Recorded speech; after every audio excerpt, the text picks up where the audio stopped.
Buonasera. L'allarme lanciato dal ministro Alfano sul sovraffollamento carcerario e la scoperta dell'acqua calda. Che le nostre carceri siano indegne di un paese civile è una realtà conosciuta anche dai sassi, ma è anche la prova provata che Italia dei Valori e la Lega, che sono stati sempre contrarissimi all'indulto, avevano ragione, visto che è stato un provvedimento inutile per la vivibilità delle carceri e dannoso per la sicurezza dei cittadini. Poiché il cosiddetto piano carceri è irrealizzabile per mancanza di fondi e le tante carceri nuove sono vuote per mancanza di personale, non vorrei che le lacrime di coccodrillo versate in questi giorni dal ministro Alfano fossero l'alba di un nuovo indulto. Perché non bisogna dimenticare, Berlusconi e i suoi maggiordomi di Forza Italia sono stati tra i più strenui difensori e sostenitori dell'indulto del 2007. Comunque questo governo si sta già impegnando per ridurre la popolazione carceraria. Infatti, se la legge sulle intercettazioni dovesse andare in porto, come desidera il Re Sole di Arcore, il 90% dei reati non sarebbero più intercettabili e così i delinquenti avrebbero una notevole possibilità di farla franca, sempre alla faccia della tanto strombazzata tolleranza zero. Altra indecenza. Abbiamo ritoccato il nuovo record mondiale delle auto blu, che già ci apparteneva. Il parco auto esistente, sia in leasing che a noleggio a lungo termine presso lo Stato, le regioni, le province, i comuni, le municipalità, le ASL, le comunità montane, gli enti pubblici, le società miste pubbliche e private, le società per azioni a totale partecipazione pubblica, in soli 2 anni sono passate da 574.215 a 607.918.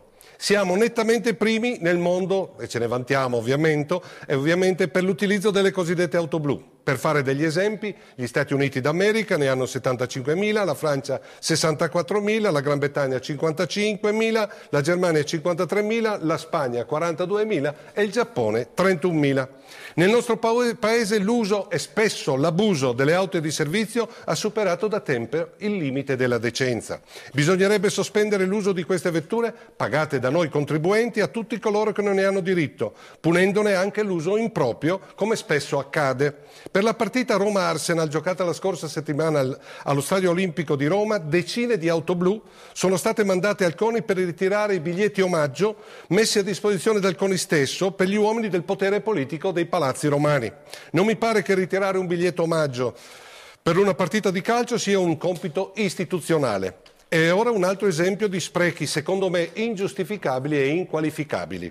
Nel disegno di legge sul federalismo fiscale attualmente in discussione in una commissione alla Camera, con il voto determinante della Lega è stata istituita la città metropolitana di Reggio Calabria. Reggio Calabria ha 180.000 abitanti e non ha nessuna caratteristica che richieda un coordinamento di area vasta. È la 18ª città italiana per numero di abitanti. Prima di Reggio Calabria, con ben più seri problemi di area vasta, vi sono città come Padova, Verona, Brescia, Trieste, che con 250.000 abitanti avrebbero avuto più diritto ad una tale promozione. Evidentemente un prezzo pagato da Berlusconi per far finire un po' di soldi in più a dei suoi amici locali. Ma in questa operazione risulta evidente che la Lega si caratterizza sempre più come un partito che al nord grida Roma ladrona, ma quando deve decidere in Parlamento è schiava di Roma padrona. È giusto ricordare che con i voti determinanti della Lega sono stati regalati 500 milioni a Catania, 500 milioni a Napoli, 500 milioni a Roma, 80 milioni a Palermo, 140 milioni a Catania e domenica a Report abbiamo visto cosa hanno fatto negli anni passati, 38 milioni ai terremotati del Belice a 40 anni del terremoto e si parla che presto saranno stanziati altri 100 milioni per Palermo. Ripeto, tutte queste regalie sono state distribuite grazie al voto determinato della Lega. E sempre grazie alla Lega il referendum elettorale non si farà insieme alle europee e alle amministrative, ma 15 giorni dopo, con un costo aggiuntivo per i contribuenti italiani di 400 milioni. Soldi che si potevano utilizzare in modo diverso, dando un po' di sollievo a chi ha perso il lavoro a causa della crisi. Del resto, questo comportamento della Lega non deve stupirci. È la stessa Lega che voleva abolire le province, ma visto che attualmente ne amministra una ventina, oggi non ne parla più. Non è più una sua priorità.